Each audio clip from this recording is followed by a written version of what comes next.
Good evening, ladies and gentlemen. I haven't posted anything for a little bit, but know that I haven't been just entirely slacking off. Been thinking about all kinds of things. The new material will be coming very soon, and I'll be announcing that shortly. So hopefully some material that you people will enjoy.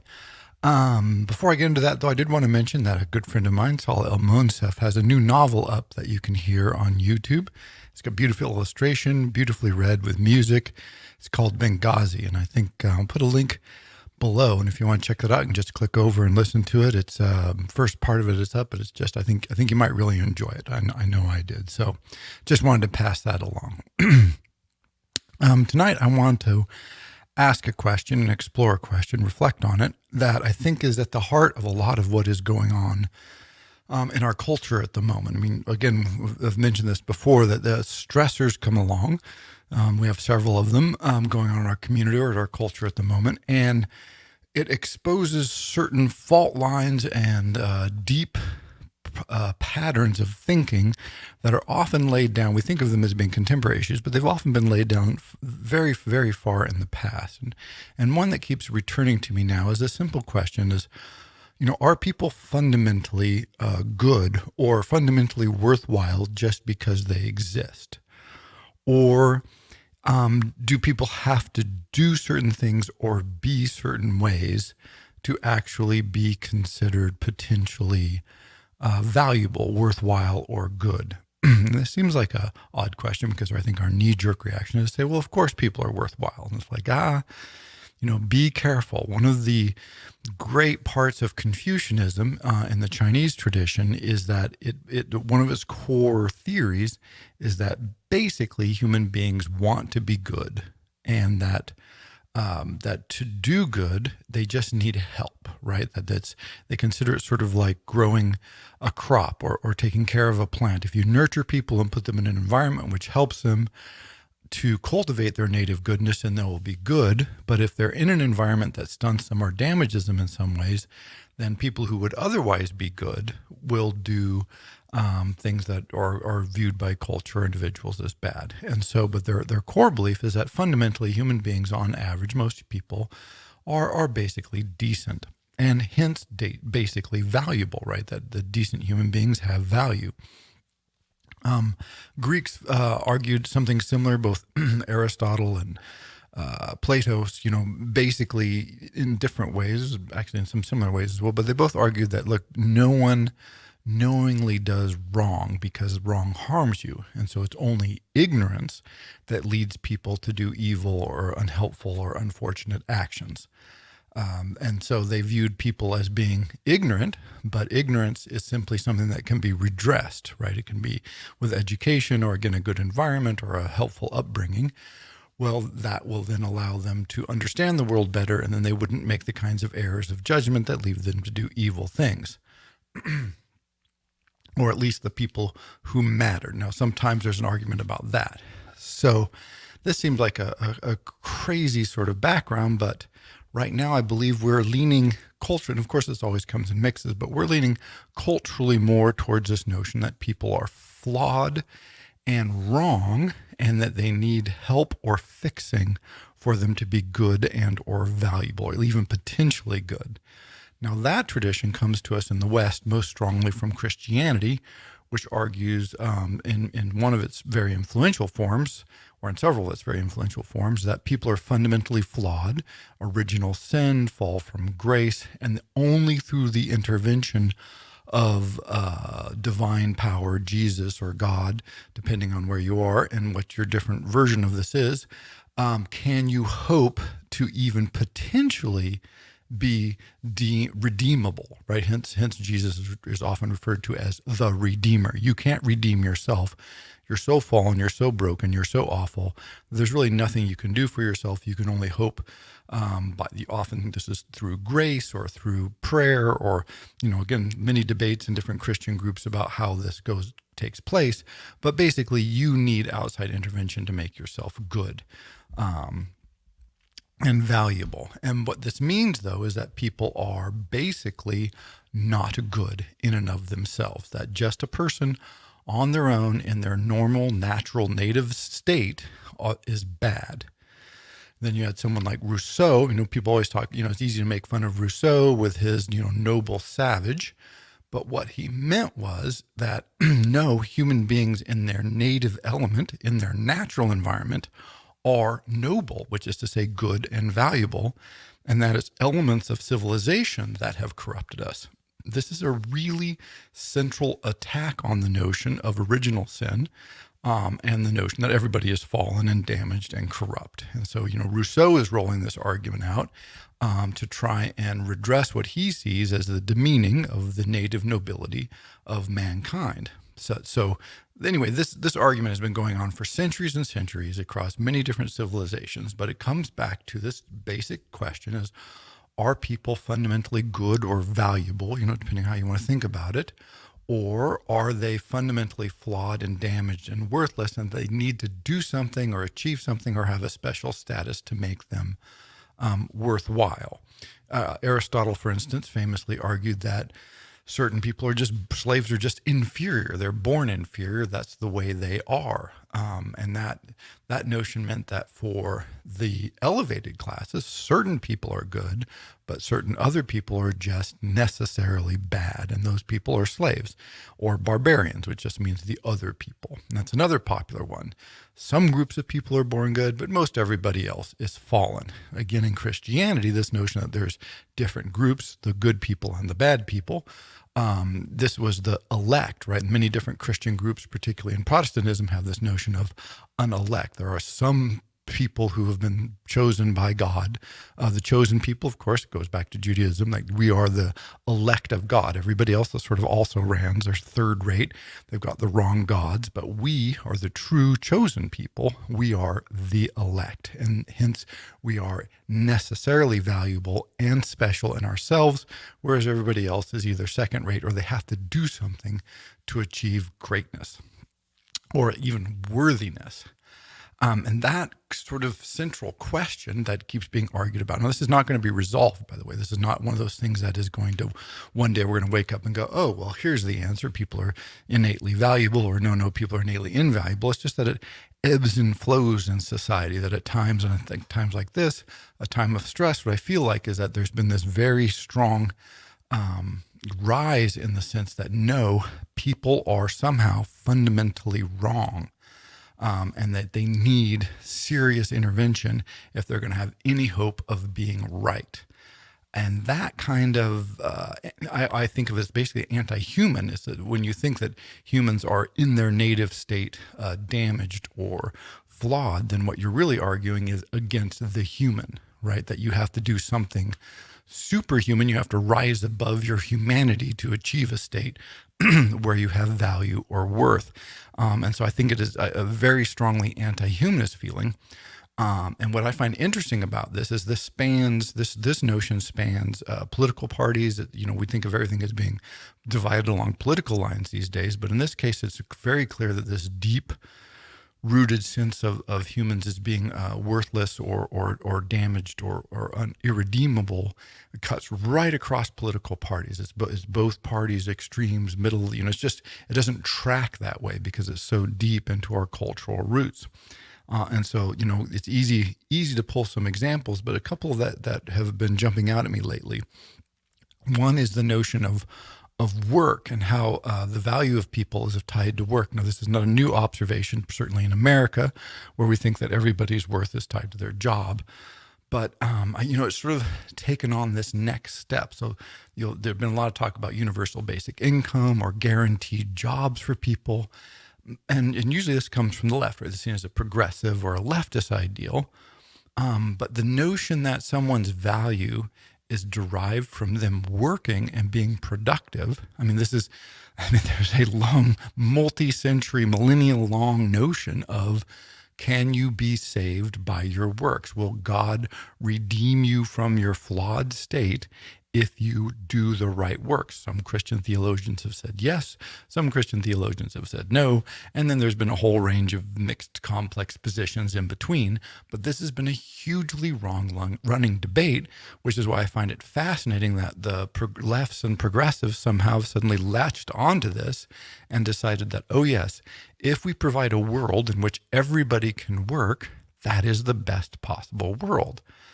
And in theory, yeah, if you want to create a world where everybody who wants to work can have the opportunity to work, but what about the people who don't want to work, have no interest in being productive, just don't care, right? They're just disinterested. They would like to do other things besides work or do productive activities. And you see this, I think, most clearly in the defensiveness of our culture around being a parent, particularly being mothers, when they have to stay home or choose to stay home and take care of their kids. They keep saying, no, being a mother is a job. See, I'm doing something productive.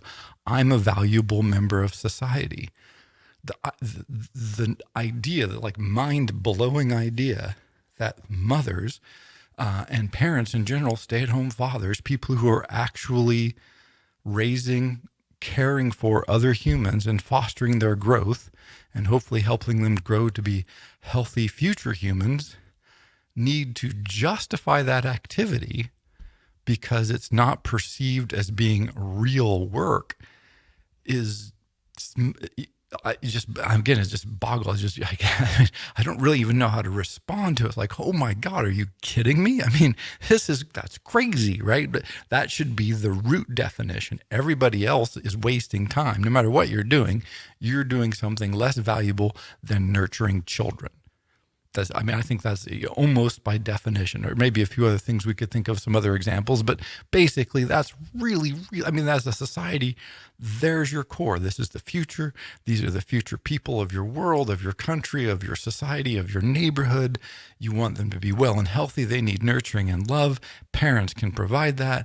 There you go. Core of your whole program. And we're like, well, it's as important as a job. It's like, no.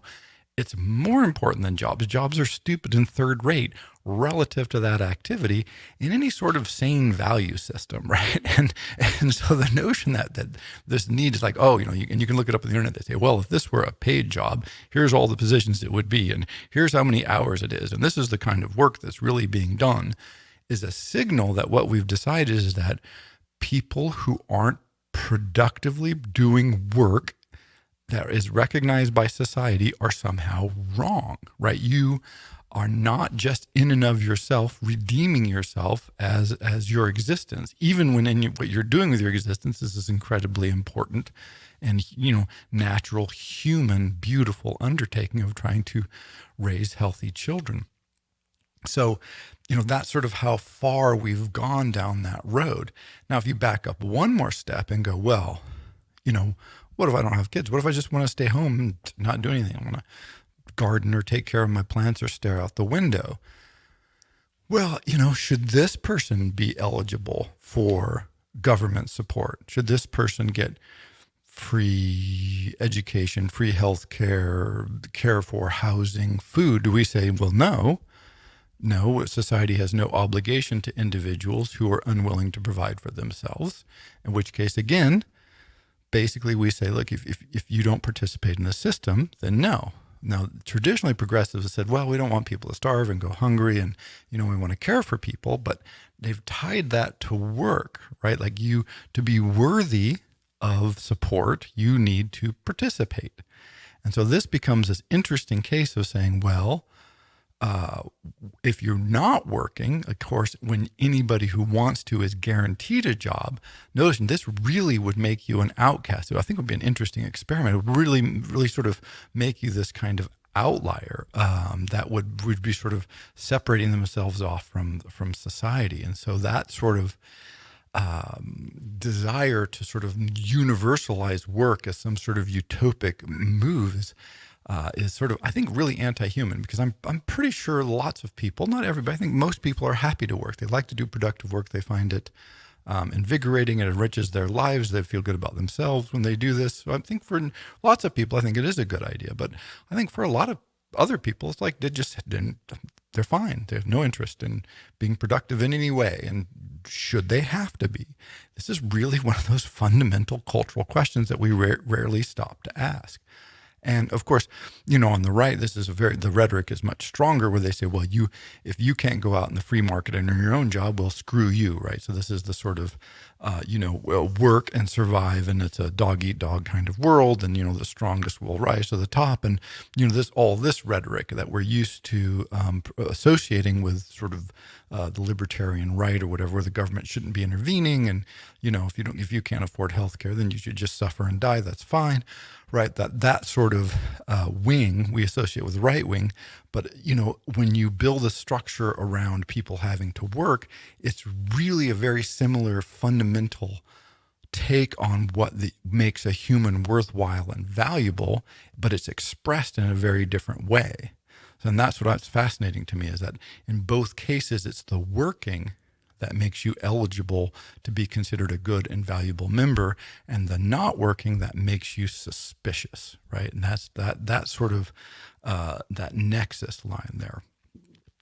You also see it in other places, and of course, the rhetoric and arguments and debates about racism in our culture, which I think is good to have, also raise this, because it raises this raises many vexing questions, not the least of which is, can a racist be a basically decent person, right? That is, can you be a racist and be an otherwise decent, okay, upstanding member of your society?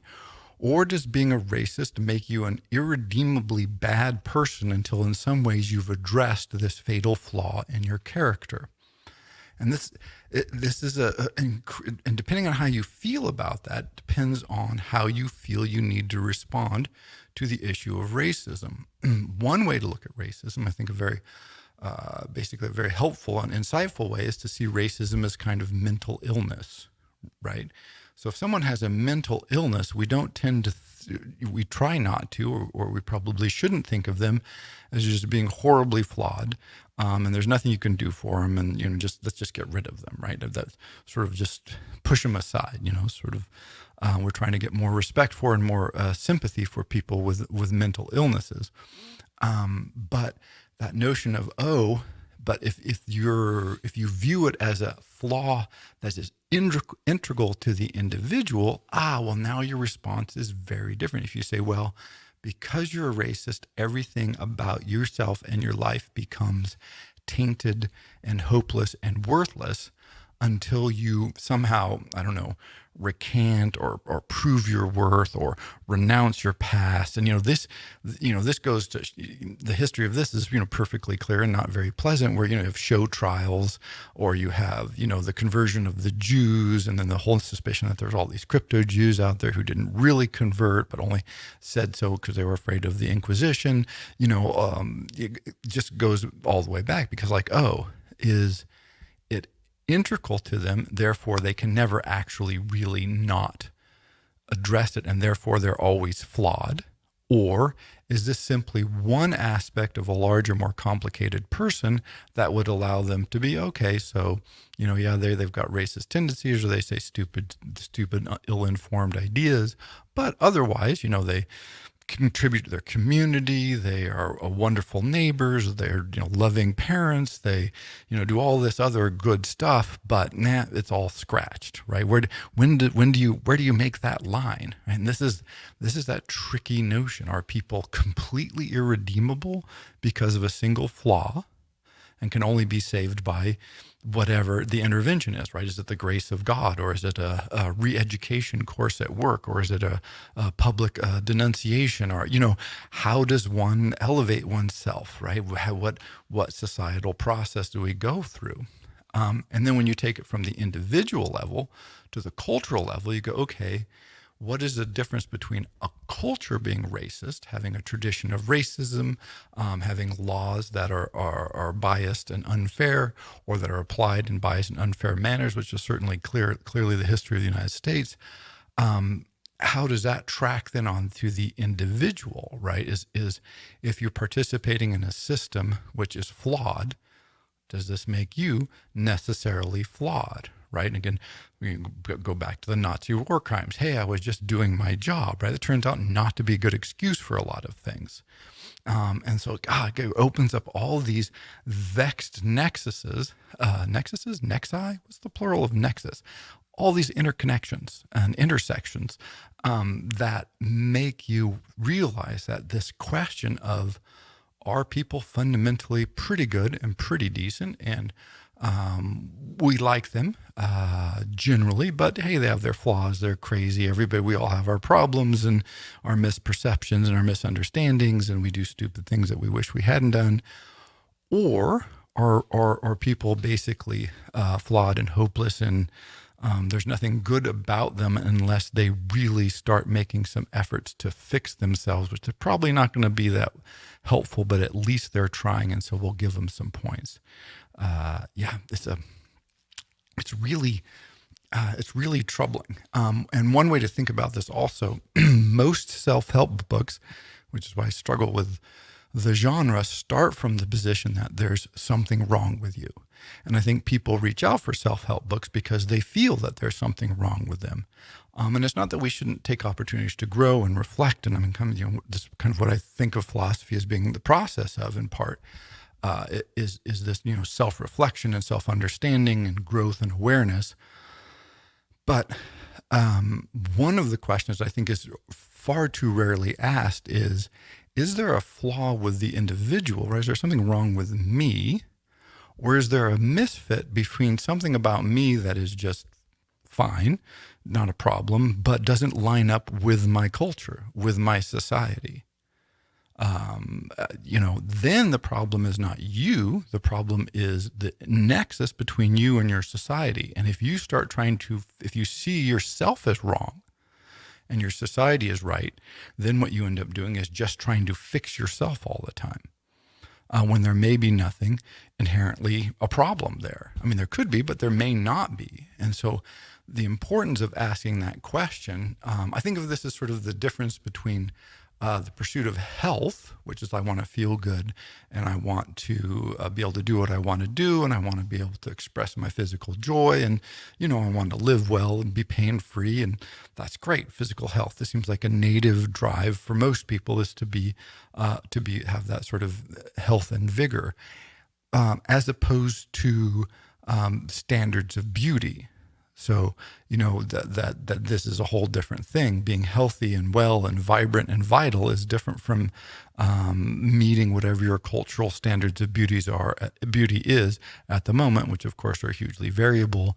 And we're seeing this now in this sort of body positive movement, which says, hey, be positive about your body, right? Be positive about who you are, even if it doesn't meet certain societal norms. And then the question then is, then you come back and go, well, when does that lapse over into, encouraging unhealth, right? Do we want to encourage health? How do you measure health? Health on the individual level.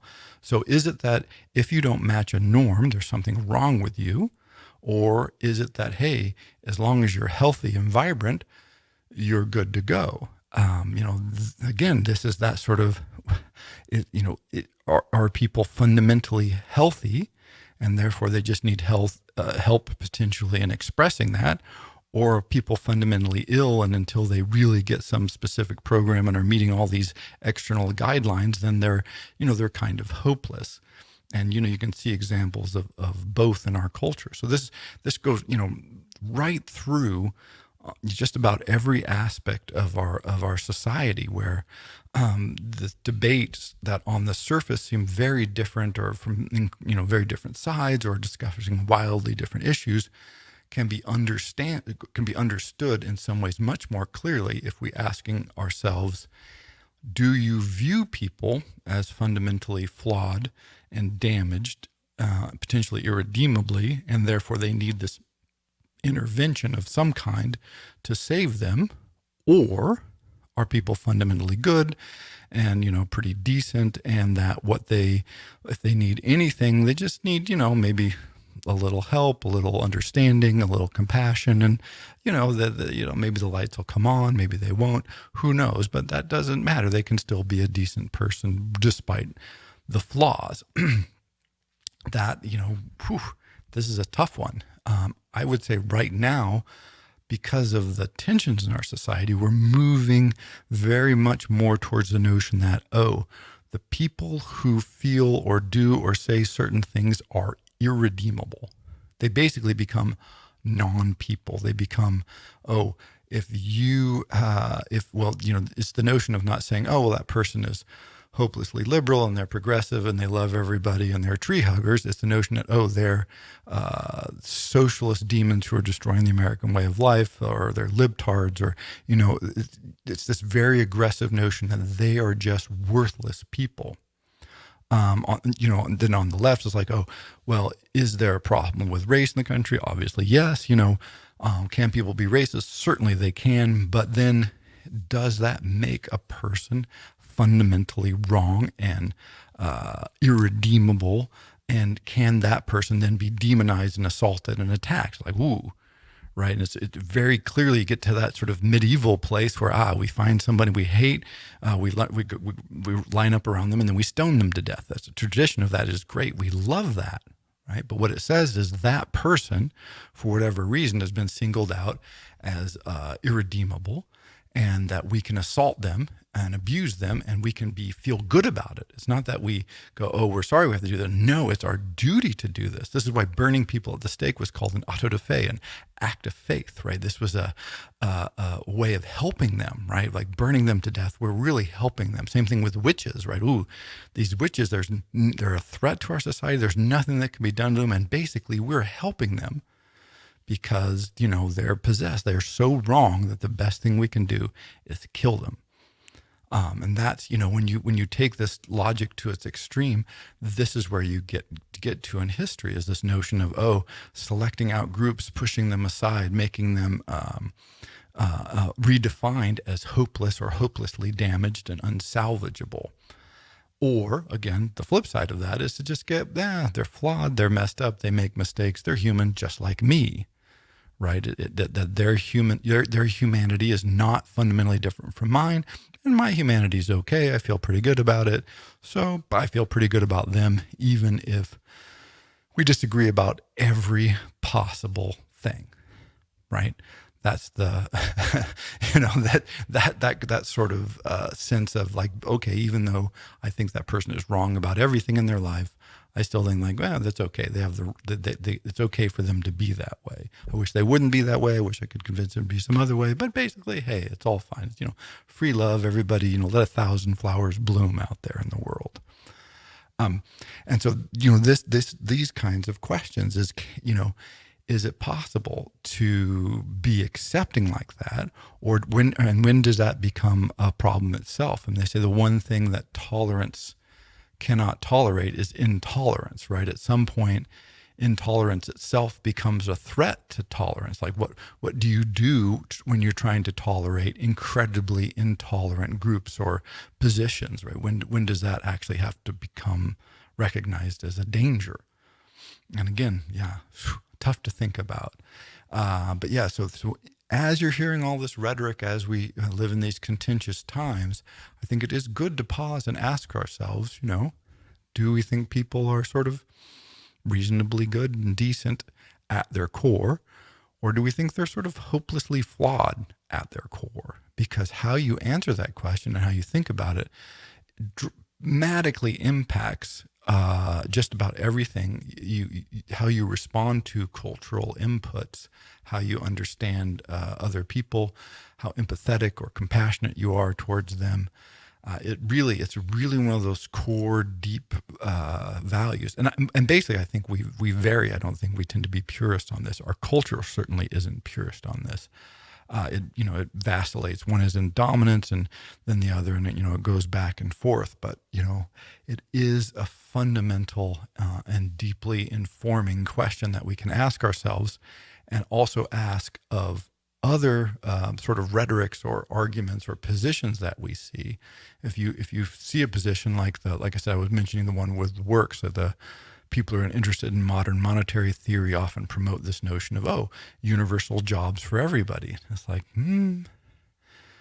okay, but what if we don't want jobs, right? But the core there is like that this would establish some sort of utopia. And I'm like, yeah, maybe, but do people need to work to be worthwhile, to be worthy, to be valuable? And I'm like, I don't think so. I mean, I would argue I don't think they do. but that's certainly arguable. I mean, you can make an ethical argument that, that they don't provide a value to society, so why should society have anything to do with them? I mean, it's not an unreasonable position, I imagine, but it suggests that people have to earn their value. And I just don't know. I think people maybe are inherently valuable, but again, arguable position, and that argument has been going on for many thousands of years.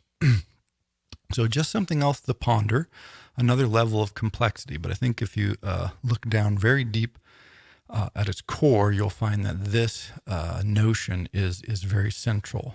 Are people generally valuable? Is everybody flawed? Are only certain groups worthy of being saved or redeemed? Or are they already the chosen and the elect and everybody else is sort of third-rate also-rans? Or all of us sort of worth our keep, that we are valuable just in the notion of being human and being alive and having all the incredible human potential which we all possess. So there you go. Thank you very much.